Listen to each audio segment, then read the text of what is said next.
ఎంత చూసినా లెక్క సరిగా రావట్లేదే. అది 2 రే తను వచ్చిందిరా. ఎవరు? బాలారా. బాలా బ్యాగు పిల్లతో వచ్చింది. శాశ్వతంగా ఇక్కడ ఉండిపోవడానికి వచ్చింది.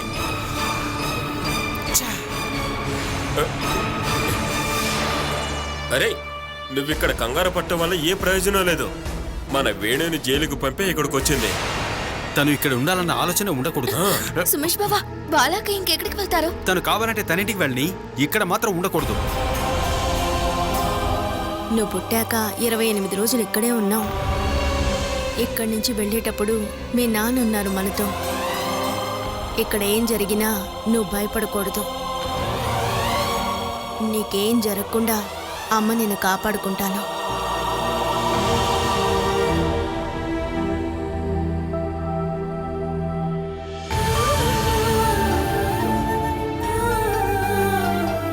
బాలా,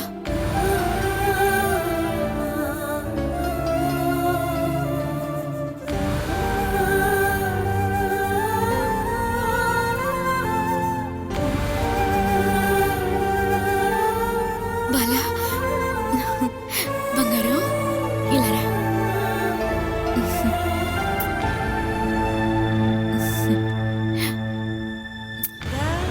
ఎక్కడికి వెళ్ళారు మీరు? జరిగిందంతా తెలిసింది బాలా. పోలీస్ స్టేషన్ నుండి ఆయన కాల్ చేశారు. పేపర్లో న్యూస్, ఫోటో వచ్చింది. కష్టాలు, బాధలు నిన్ను వదిలి వెళ్ళడం లేదు బాలా. ఇక్కడి నుంచి అమాయకుడిగా వెళ్ళిన వాణ్ణి నేరస్తుడిగా చేసి వచ్చింది ఇక్కడికి. తన్ని క్షమించలేకూడదు. ఈ సమయంలో బాలాకతో గొడవ పడకండి బావా. ఇప్పుడే పంపుకుంటే అది మనకే ప్రాబ్లం అవుతుంది. లేకపోతే ఖచ్చితంగా మారిపోతుంది. వేణు లేని ఇంట్లో తనకేంటి హక్కు? ఆ విషయం తనకు అర్థమయ్యేలా చేయాలి. రా చెప్తాను. నేను రాను, నువ్వు వెళ్ళిరా పో. ఇలాంటి పనులకి నువ్వే కరెక్ట్ రా. నాకున్న కోపానికి తన్ని చంపనైనా చెబుతాను. నువ్వు వెళ్ళిరా పో. ఫీలింగ్స్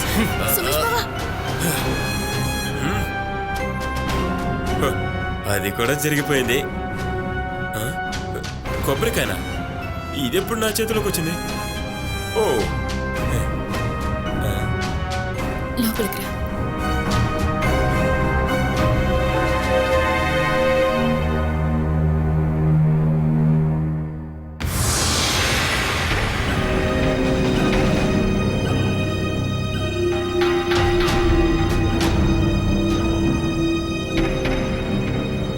వదులు.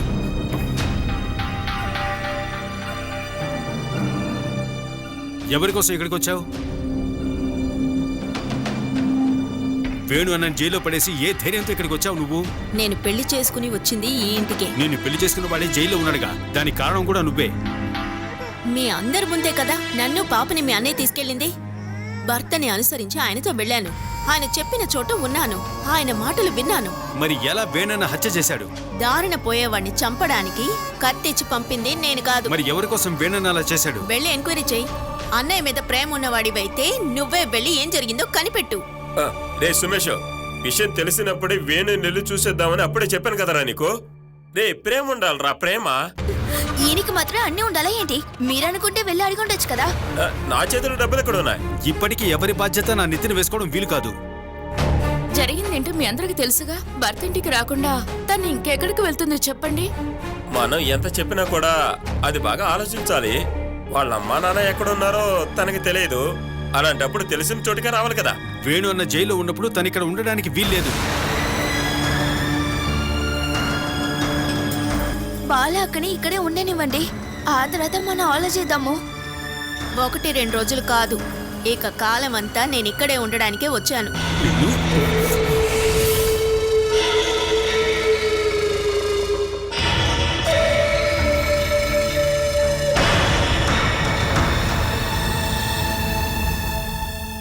ఆగు. నువ్వు ఇంట్లోకి వెళ్ళడానికి నేను ఒప్పుకోను.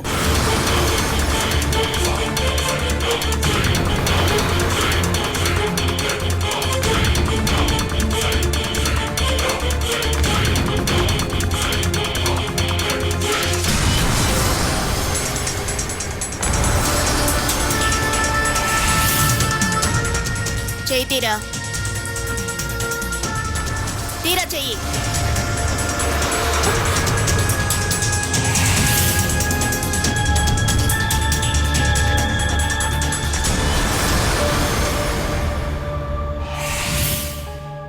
నేను నా కూతురు ఇక్కడే ఉంటాం.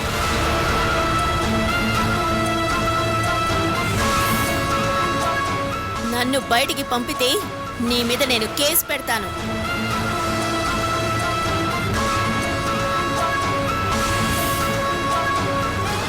చంటి బిడ్డతో వచ్చిన గర్భిణీ స్త్రీని శారీరకంగా హింస పెట్టావంటాను.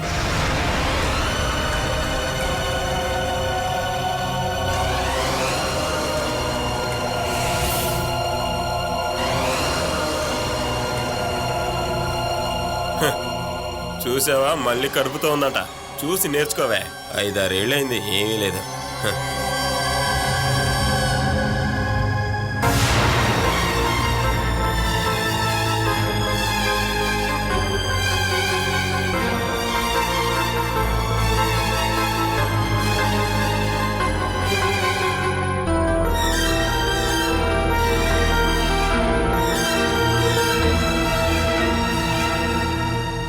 అమ్మా అమ్మా ఇక్కడ. ఏంట్రా చచ్చిపోయారని చూడడానికి వచ్చావా? ఓ, ఆశలు పెంచే మాటలు చెప్పకమ్మా. నాకు సుమేష్కి పిల్లలు పుట్టి వాళ్ళకి పెళ్ళిళ్ళయ్యి వాళ్ళ పిల్లలకు పేరు పెట్టేంత వరకు ఆ తర్వాతే మీరు పోతారు. మీ ఆశ గట్టిదమ్మా. దీని లోపల బంగారం ఏమైనా దాచిపెట్టావేంటి? అవునరా, నువ్వు తెచ్చిన బంగారాన్నంతా ఈ రూములోనే దాచాను. మీతోనే కదరా బతుకుతున్నాను నేను. ఏ నిమిషాన్నైనా సరే నన్ను దాంట్లో గెంటేస్తారుగా. అందుకే కాస్త క్లీన్ చేసి పెట్టుకుందామని లోపలికి వెళ్ళాను రా. మంచి పని చేశారమ్మా. నువ్వు చేసి నీ మంచే నీ కోడలకు మంచి జరగబోతోంది. నీ పెళ్ళానికి దీనివల్ల లాభం ఏంటి? నా భార్య కాదమ్మా, వేణు భార్యకే. ఇప్పుడు దానివల్లేగా వాడు జైల్లో కూర్చున్నాడు. వేణు మాత్రమే కదమ్మా ఇప్పుడు జైల్లో ఉన్నాడు. తను లోపలికి వెళ్ళాక భార్య పిల్ల ఖాళీగానే ఉంటారు కదా. అది అలాగే కష్టపడాలి. దాని పొగరు అహంకారం అణిగిపోయి నా కాళ్ల దగ్గర చెప్పిన మాట వినే పని మనిషిలా దాసిలా బతకాలి. తను కుక్కలా సర్కిల్లో పడుకోవడానికి సర్కస్ నేర్చుకుందో లేదో తెలియదు కానీ బాలాని హింసించడానికి నీకు చాలా అవకాశాలు నీ ముందుకొచ్చి పడుతున్నాయి. ఆ సంతోషకరమైన విషయం చెప్పడానికేనమ్మా మిమ్మల్ని వెతుకుంటూ వచ్చాను. ఆ సంతోష వార్త విని నువ్వు భయపడకూడదు. విషయం ఏంటో చెప్ప. బాలా మళ్ళీ ఇక్కడికి వచ్చింది. ఇక్కడ వేణు భార్య అన్న హక్కుతోనే మళ్ళీ తను ఇక్కడికి వచ్చింది. నా కొడుకుని హత్య కేసులో జైలుకు పంపి ఇక్కడికి రావడానికి దానికి ఎంత ధైర్యం? ఇప్పుడే దాన్ని మెడపట్టి గంటేస్తాను. అమ్మా, నువ్వు ఈ కోపంలో లోపలికెళ్ళి తను తన్నకూడదు.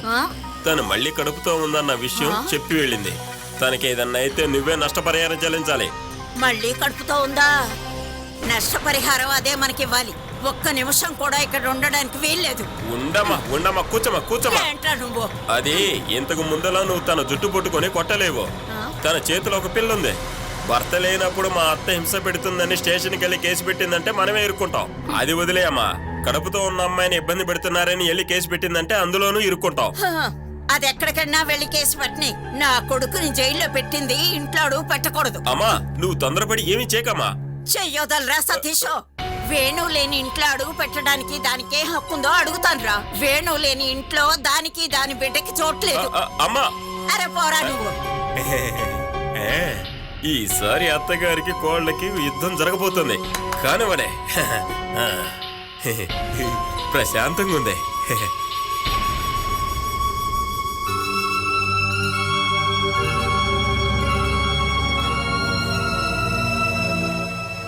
నువ్వేమైనా తిన్నావా బాలా?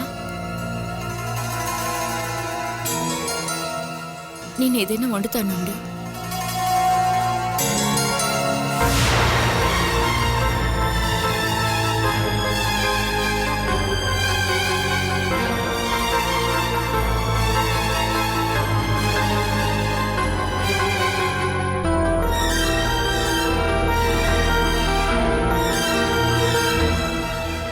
జరగవే. ఓసే వగలాడి నా కొడుకుని నాశనం చేసి సంతోషపడుతున్నావా? అత్తయ్య, వేణు చేసిన తప్పుకు తనేం చేస్తుంది? నువ్వు సపోర్ట్ చేయకు, వెళ్ళావు. ఏమే నువ్వు ఎలారా? ఏమే వాళ్ళిద్దరు ఆడవాళ్ళు కొట్టుకొని తిట్టుకొని సావనే. నువ్వెందుకు తలదరుస్తున్నావు? ఊరికే ఉండి జరిగేది మాత్రం చూడు. ఎవరున్నారని ఇక్కడికి వచ్చావు? వెళ్ళవే బయటికే. ఈ ఊళ్ళో ఇల్లు వేణుగోపాల్కి షేరు ఉందని చెప్పి నా పెళ్లి జరిపించారు. నన్ను ఆయన పెళ్లి చేసుకుని తీసుకొచ్చింది ఇక్కడికే. మీ అబ్బాయి కూతురే ఇది. నాకేం మీ షేర్ అక్కర్లేదు, కానీ నా కూతురికి కావాలి. ఇది వాడి బిడ్డనని గ్యారంటీ ఏమిటి? మీ అబ్బాయికి తెలుసుగా, అందుకే ఈ బిడ్డ ఇంకా ప్రాణాలతో ఉంది. ఇంతకు ముందు ఎన్నిసార్లు బయటకు పారిపోయావు? నేను కావాలనేం వెళ్ళలేదు, నా బిడ్డ ప్రాణాల కోసమే వెళ్ళాను.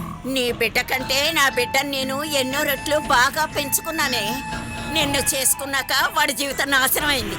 నీతో కాపురం వల్లే వాడు జైలుకి వెళ్ళాడే. ఇప్పుడు మమ్మల్ని జైలు పంపడానికి ఇంటికి వచ్చావా నువ్వు?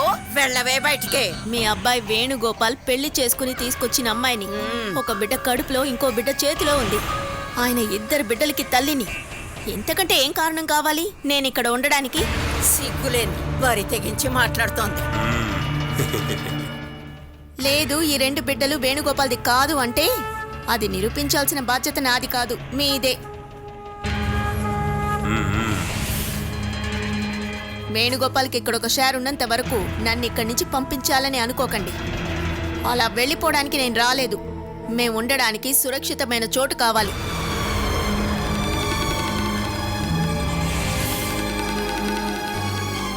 మీరందరూ కలిసి వేణుగోపాల్ షేర్కి ఈక్వల్గా ఒక ఇల్లు ఇచ్చారంటే నేను అక్కడికి వెళతాను.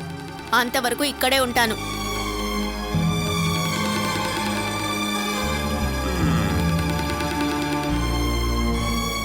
ఎదిరించాలనుకుంటే ఎదిరించే వాళ్ళకే నష్టం.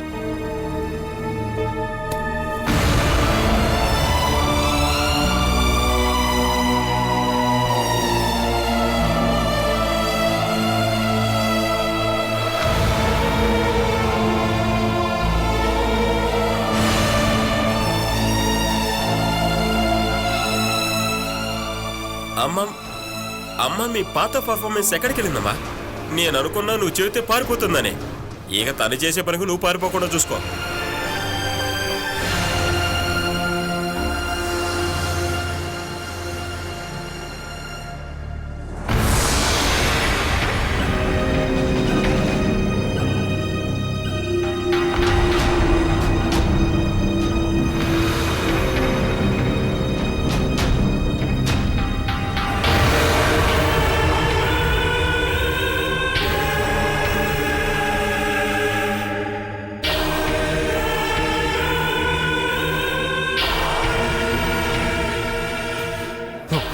ఇలా నా దగ్గర యాక్ట్ చేయడానికే ఇంత దూరం వచ్చారా?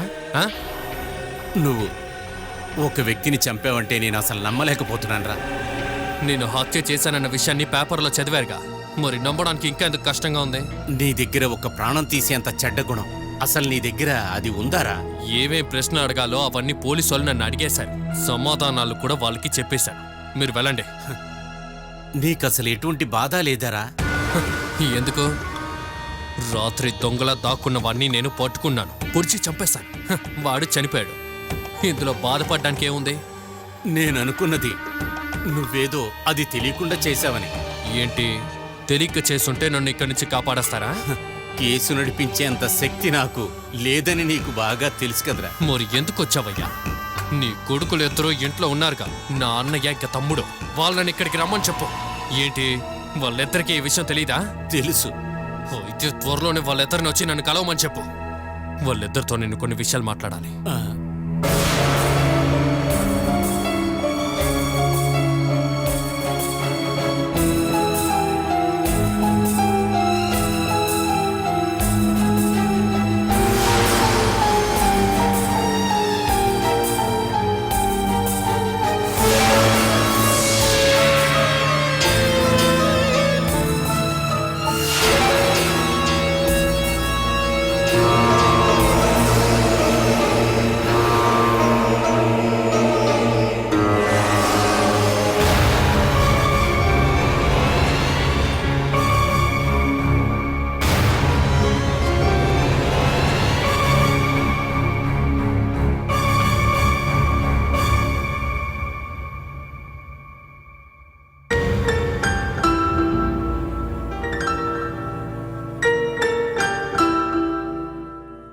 మీరిక్కడ పడుకుంటారాకా?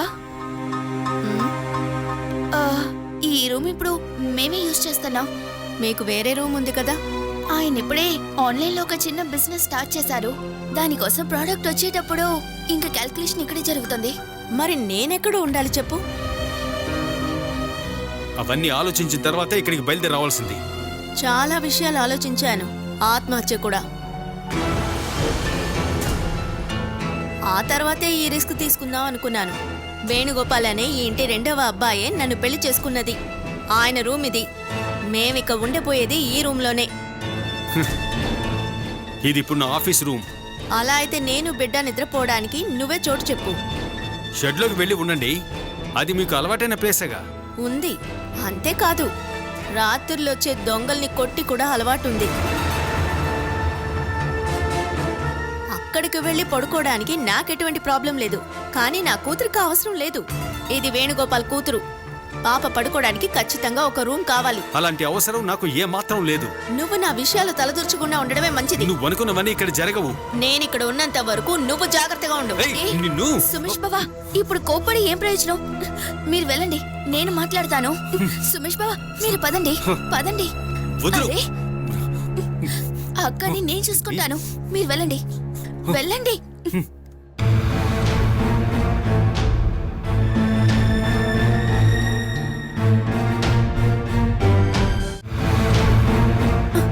ఇదే అక్క ఈ నా అలవాటు. ఆలోచించకుండా చేస్తారు. మీరు దిగులు పడకండి అక్క. ఈ చిన్న విషయాలకన్నిటికీ దిగులు పడేంత వీక్ గా నేను లేను. ఆ, ఆయన కోపం పోయేంత వరకు మీరు ఇంకో రూమ్ లో ఉండండి అక్క. వాడు కోపంగా చెప్పాడు, నువ్వు నిదానంగా చెప్తున్నావు. మీరు ఖచ్చితంగా అడ్జస్ట్ చేసుకోవాలక్క. ఇక్కడ ఉన్న అందరూ వేణుబావ మీ వల్లే జైలుకి వెళ్లారని మాట్లాడుకుంటున్నారు. అది తగ్గేంత వరకు బాలాక మీరు కాస్త ప్రశాంతంగా ఉండాలి. అవసరపడకండి.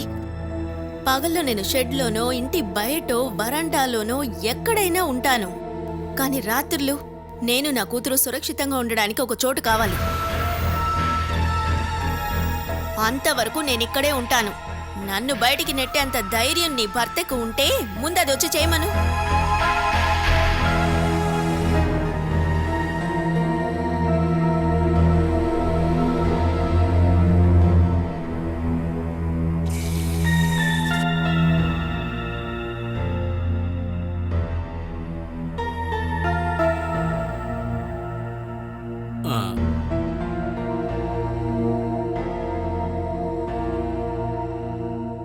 నేను మన వేణుగాడిని చూడటానికి జైలుకి వెళ్ళొస్తున్నాను. వేణు బాగున్నాడా? జైల్లో ఎలా బాగుంటాడు? వాడు నన్ను అడిగాడా? వేరే ఎవరి గురించి వాడు మాట్లాడలేదు. బాలా గురించి మాత్రమే అడిగాడు.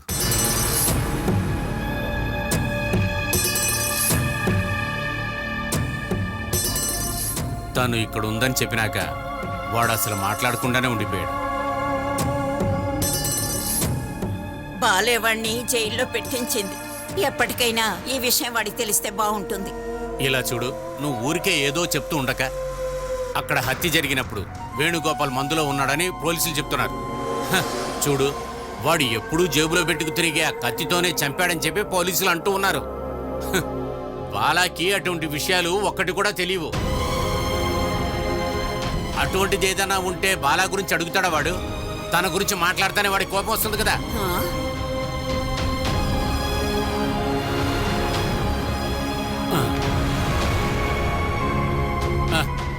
నువ్వు బాధపడద్దు బాలా. చచ్చినవాడు ఒక క్రిమినల్ కాబట్టి ఒక మంచి లాయర్ని పెట్టుకుని మన కేసు నడిపితే వాడికి శిక్ష తగ్గుతుందని చెప్పాను. శిక్ష తగ్గించి ఏం ప్రయోజనం? హంతకుడనే పేరు వచ్చేసిందిగా. అంతగా దిగజార్చావు వాణ్ణి.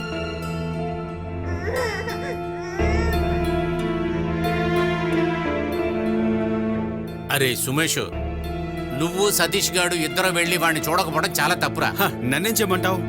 దారిలో వెళ్ళి వాళ్ళని హత్య చేసినందుకు నన్ను తిరగమంటావా? ఈ విషయంలో ఈయనకంటే శ్రద్ధగా సతీష్ బావే ఉండాలి. ఆయనైతే వెళ్ళలేదుగా. నేను రెడీనే. ఎప్పుడు వెళ్ళాలో మాత్రం చెప్పండి. అది కూడా నీతో చెప్పాలా? వెళ్ళి వాణ్ణి చూసి బయటికి తీసుకొచ్చే ఏర్పాట్లేవో చెయ్యాలి. అలా ఇద్దరు వెళ్ళినా సరే జామీన్ దొరకదు. జామీన్ ఇప్పించడం నేను చూసుకుంటాను, కానీ డబ్బుల విషయం నువ్వు చూసుకోవాలి. ఇలా చూడు, నా పాకెట్ ఖాళీగా ఉంది. ఈయన మాత్రం ఏంటి, చాలా డబ్బులున్నాయా ఏంటి? ఆహా, ఇలా చూడు, ఇది మా అన్నదమ్ముల విషయం. అది మేము మాట్లాడి తీర్చుకుంటాం. సతీష్ అన్నయ్య ఇల్లు జప్తు చేయకుండా ఉండడానికి ఎంత కష్టపడ్డానో తెలుసా? ఇక కేసు కోసం ఖర్చు పెట్టడం నా వల్ల కాదు. మీరిక్కడే ఉండి ఊరికే ఏం అరవక్కర్లేదు. మీ తోబుట్టువు జైల్లోనే ఉండాలని మీరు అనుకుంటే మీరు వెళ్ళక్కర్లేదు. అలా కాకుంటే ఆయన షేర్ అమ్మో తాకట్టు పెట్టో కేసు జరిపించాలి.